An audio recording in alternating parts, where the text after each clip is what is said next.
Next देखें question number 5 है। Question number 5 के 2 पार्ट्स हैं। इसमें आपसे कहा हुआ है sine x with respect to cot x के साइन एक्स का with respect to cot x लेना है। ये मैंने आपको इस एक्सरसाइज के क्वेश्चन नंबर 2 के अंदर भी बताया था कि जब इस तरह आ जाए कि एक variable with respect to second, इसका मतलब फर्स्ट वेरिएबल ऊपर आएगा और सेकंड वेरिएबल जो है वो नीचे आएगा, ऊपर वाले का नीचे वाले के रिस्पेक्ट से डेरिवेटिव होगा।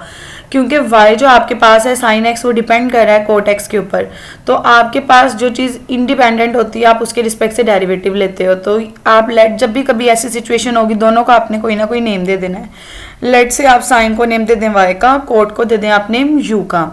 अब कहा हुआ है फर्स्ट टर्म का सेकंड टर्म के रिस्पेक्ट से डेरिवेटिव, जिसका डेरिवेटिव लेना है वो ऊपर आएगा, जिसके रिस्पेक्ट से लेना है वो टर्म नीचे आएगी। तो इसका मतलब यहाँ पे हमने D Y over D U निकालना है। लेकिन प्रॉब्लम ये है कि यहाँ पे D Y over D U तो निकाल लेंगे, यहाँ पे एक नया वेरिएबल इन्वॉल्व हो रहा है जो कि आपके पास x है। तो जब कभी नया वेरिएबल इन्वॉल्व हो रहा हो, मैंने आपको बताया है आप चेन रूल लगाते हो, नए वेरिएबल x है तो dx से मल्टीप्लाई भी कर दोगे और dx से डिवाइड भी कर दोगे। जब dx से मल्टीप्लाई और dx से डिवाइड कर दोगे इसका मतलब एक दफ़ा y का डेरिवेटिव लेना पड़ेगा विद रिस्पेक्ट टू x, एक दफ़ा u का लेना पड़ेगा विद रिस्पेक्ट टू x और फिर उसको ऑपोजिट साइन में करके यहाँ पे उसकी वैल्यू पुट कर दोगे। तो अब देखें जब आपने y का विद रिस्पेक्ट टू x लेना है तो dy ओवर dx साइन का डेरिवेटिव आ जाएगा cos। जब u का विद रिस्पेक्ट टू x लेना है तो du ओवर dx आ जाएगा, कोट का आ जाएगा minus cosecant square x। dy over dx की जगह उसकी वैल्यू पुट कर दोगे, यहाँ पे dx ओवर du है तो इसे 1 ओवर की फॉर्म में लिख दोगे। करने के बाद कोसेकेंट जो है इसका 1 ओवर कोसेकेंट साइन के इक्वल होता है, तो स्क्वायर था तो साइन स्क्वायर आ गया, ये आप लोग का आंसर आ गया। सिमिलरली नेक्स्ट आपके पास 5 का 2 पार्ट है, उसके अंदर भी यही चीज़ है। फर्स्ट टर्म का with respect to second same ऊपर वाला प्रोसीजर करोगे, पहले वाले को एक नेम दे दें y का, दूसरे वाले को दे दें u का। इसका मतलब हमने dy ओवर du निकालना है। नया वेरिएबल इसके अंदर x आ रहा है, इसका मतलब नए वेरिएबल dx से मल्टीप्लाई भी कर दोगे और डिवाइड भी। इसका मतलब ये एक दफ़ा y का derivative with respect to x लेना पड़ेगा, u का derivative with respect to x लेना पड़ेगा और फिर वैल्यू पुट करनी पड़ेगी। यहाँ पे देखें पावर आ रही है, जब पावर आ रही हो दोनों जगह पे तो पावर लगेगा, पावर नीचे, पावर में से कम पावर के अंदर वाली चीज़ का डेरिवेटिव, और साइन का डेरिवेटिव होता है कोस। सिमिलरली यहाँ पे भी पावर है तो पावर लगेगा, पावर नीचे, पावर में से कम पावर के अंदर वाली चीज़ का डेरिवेटिव, और कोस का डेरिवेटिव होता है माइनस साइन। दोनों की वैल्यू पुट कर दोगे, जब आप वैल्यू पुट करोगे ये dx ओवर du था लेकिन यहाँ du ओवर dx निकला, उसका 1 ओवर की फॉर्म में आप लिखोगे। कोस कोस से कट जाएगा, एक दफ़ा साइन साइन से कट जाएगा, ये एक पावर कट जाएगी, 2 पावर रह जाएगी और 2 2s are 4 होता है, तो ये सम आपके पास यहाँ पे ये टर्म आ जाएगी। 1 ओवर कोस जो है वो सेकेंड होता है, स्क्वायर था तो सेकेंड स्क्वायर आ जाएगा और ये बच्चों आप लोग का आंसर निकल आएगा।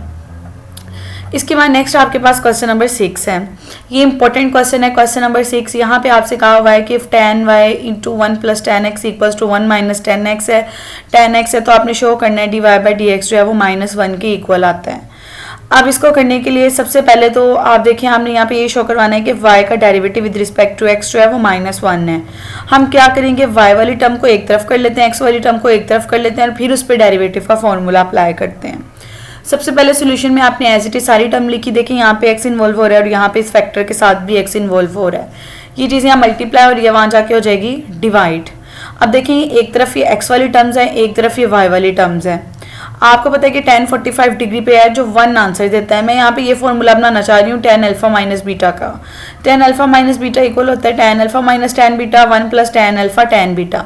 मैं चाह रही हूँ ये 1 की जगह पे यहाँ पे tan इन्वॉल्व हो जाए ताकि tan के फॉर्मूले से इसे सिंपल फॉर्म में कन्वर्ट कर लूँ।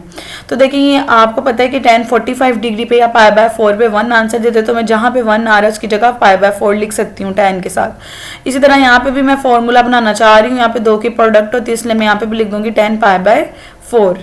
अगर इस फॉर्मूले को मैं इस फॉर्मूले के साथ कंपेयर करूं तो अल्फा की जगह पे यहाँ पे पाई बाय 4 आ रहा है, बीटा की जगह पे यहाँ x आ रहा है। तो अगर मैं इसे क्लोज फॉर्म में लिखूं तो tan अल्फा माइनस बीटा होता है, अल्फा की जगह पाई बाय 4 है, बीटा की जगह x है, तो ये tan pi by 4 minus x लिखा जाएगा। इस साइड पे भी tan आ रहा है, इस साइड पे भी tan आ रहा है, दोनों tan आपस में एक दूसरे को कैंसिल कर देंगे तो यहाँ से रिमेनिंग क्या बचेगा y, यहाँ से बचेगा पाई बाय 4 माइनस x। अब डेरिवेटिव लेना हमारे लिए आसान है, आप डेरिवेटिव अप्लाई कर दें विद रिस्पेक्ट टू x, ये कांस्टेंट है, कांस्टेंट का डेरिवेटिव 0, माइनस x का derivative with respect to x -1 आ जाएगा और यही चीज़ हम लोगों ने प्रूव करनी थी।